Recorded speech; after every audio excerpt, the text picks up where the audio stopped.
welcome to day number 1. Today we are going to start with the most fundamental thing that we can start with when it comes to how our core functions, and that's actually how we breathe. So our core, we want to define it as generally going to be our diaphragm on the top, which is what separates our hearts and lungs from our guts, our pelvic floor on the bottom, and then all of our back and abdominal muscles in the middle. So they have a roof and they have a floor, and then they have all these walls around them. So how they work together is primarily changed by how we breathe, more so than the exercises that we do. So it's really important that we start with some specific types of breathing before we get into using our core. And it's a good way to breathe a lot of the time anyway. So many of you will have heard of belly breathing from something like yoga, where we try to actually breathe by directing our breath down and forward into our belly. But what we're going to do is a variation of that, but we want to do just what we call low breathing. And we call it low breathing because I don't want it to necessarily come just into your guts, kind of like in behind your belly button. I actually want you to be able to expand into your sides and into your low back as well. So when your breath expands in all directions, but just by aiming low rather than low and forward, it really helps to change how your core behaves. It helps to change how all of the muscles behave and how they work together. So all I want you to do for now is you're going to get into a comfortable upright position on your chair. And when I say that, I mean I don't need you to be tall and obnoxious and shoulders back. All I really want you to do is to try to get the top and a little bit of the back of your head up towards the ceiling so that you're kind of up like that. So that you're getting your spine as long as you can without pinning your shoulder blades back and sticking your chest up. So just get tall. Then all I want you to do is if you find the front of your hip bones in here, if your wrists and shoulders allow for it, I want you to just stick your fingers right inside those hip bones. So if your hip bones are here, you're going to go in towards the midline by about 1 inch, and you're going to stick your fingers in. You're just going to jab back like that. So we're pulling in there. Then with your thumbs, you're going to squeeze in here. So all you're really doing is kind of pinching under the muffin top, so to speak. And the reason being, all we're going to do from here is we're going to lean forward a tiny little bit. So we're not slouching all the way. We're just going to have a tiny little let down here, and then we're going to try to breathe into those fingers. So it will look like this. So what you should see if you pay attention is my fingers and my thumbs are going to be moving out as I breathe in. So if I push them in really far, then it'll be more obvious. So that's exactly the kind of movement that we want when you're doing this low breathing, is we want the breathing to come initiating down here. So we want it to start down here so that when you take those breaths, a lot of it's happening down here.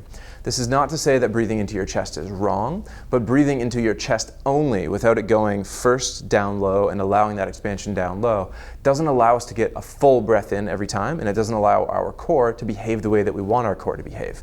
So the very first thing we're going to do before we get started on the next few exercises is we are going to do just 5 slow controlled breaths at whatever pace you're comfortable with, where we're going to give ourselves feedback down here, and we're just going to do 5 where we're trying to breathe low and expand in all directions, okay?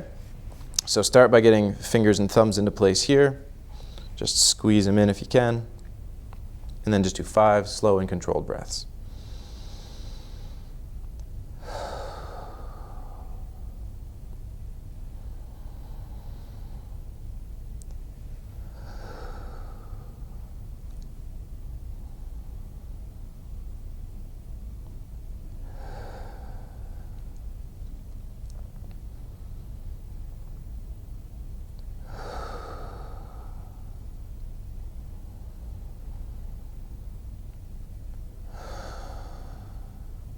Good. So there's 5 for me.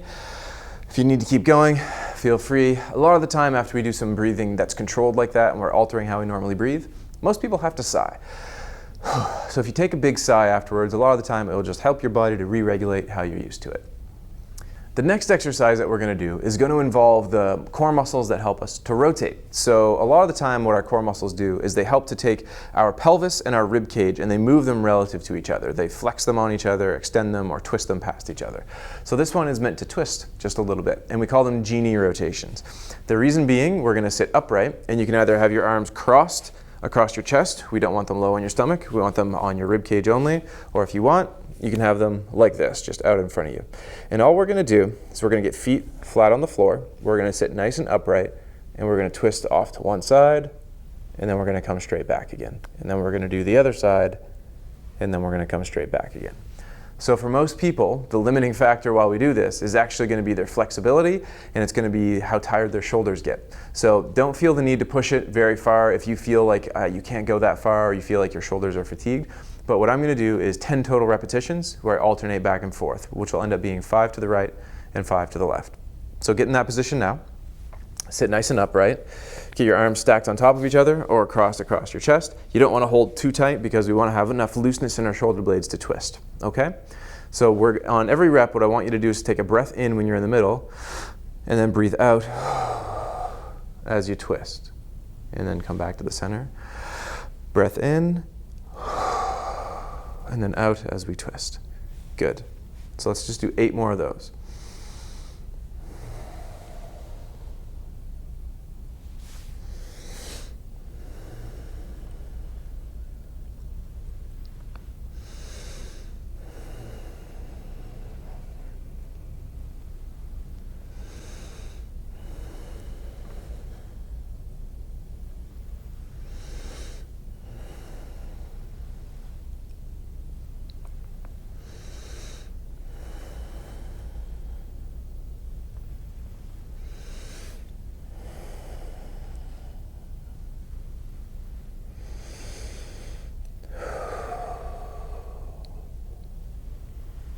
Good.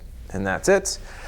Again, have a little sigh, get everything back to normal. Should feel a little bit better after you do that. So for this exercise, we're going to be doing the same sort of thing where we're taking our pelvis and our rib cage and we're moving them differently than each other. So the easiest thing when we're on a chair is just to keep our pelvis still by sitting it on the chair, and then we move our rib cage around. So this one we're going to be doing what's called a side bend. And literally all it is, we're going to be sitting up nice and tall, and we're going to reach down towards the floor beside our chair. If it turns out that you have something in the way, such as armrest or something that makes it so you can't reach down beside you, you can also reach out towards the side. But what I want us to do for now is to try to reach down towards the floor and then come back up again. And we're going to do the same thing on the other side. Reach down and come back. If you want, you can stay looking forward, or you can actually gaze down towards the floor wherever you're aiming. Okay? So we're going to do 10 repetitions again. This time you can match the breath with it if you like, but it's not as important because this isn't as restricted in range of motion for most people. So get into a nice upright position. Make sure that you're not rested against the back of your chair because that'll just restrict you from moving. You're going to have arms hanging down at your side. We're going to do 10 reps, alternating back and forth, starting now. And all I want you to do is to make sure that you go in control. So it doesn't matter how far you go. All that matters is you go well within what you can control and go slowly so that it's nice and easy for you to make sure you maintain your balance.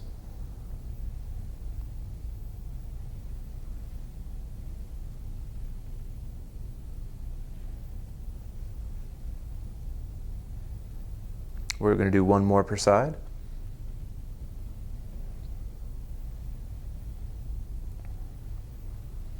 Good. And then same thing as before. A nice sigh. Try to let everything relax as much as you can. The last exercise that we're going to do for today is going to be an extremely dialed back version of a sit-up. So naturally, a full sit-up requires us to get on and off the floor, to do this big range of motion. All we're going to do today is we're going to let ourselves go back a little bit and then pull ourselves back up. So for this exercise, what you probably want to do is you're going to scoot yourself towards the back of your chair and sit back. That's kind of the end range of motion. From here, you're going to keep your back on the chair, scoot your butt forward by a couple of inches, and try to keep yourself up nice and tall. Keep your feet planted on the floor, and then you're going to sit up like that. So it's a very small range of motion compared to something we would do on the floor.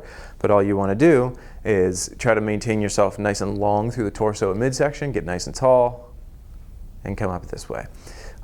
It's going to be very easy if all you do is roll your back and slouch and come forward, but all you're doing is using your momentum that way. I want you to use your actual core muscles, okay? So again, we're going to scoot back towards the back of the chair, let our butt slide forward just by an inch or two, and then from here we're going to stay nice and tall. We're going to do 10 repetitions where we sit back and then come upright again, starting now.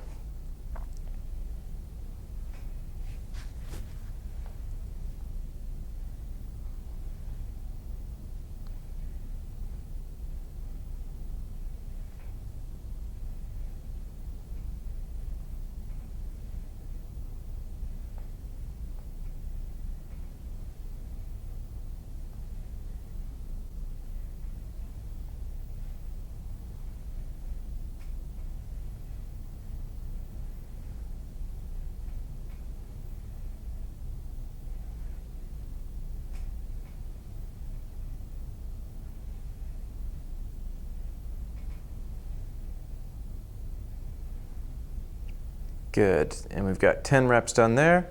So come back to an upright position. Have a nice big sigh and let it all go. And that's it. We're done for day number 1. We've done a pretty good job of just waking up a bunch of the different muscles in our core. We're going to do a little bit more tomorrow on day number 2. See you then.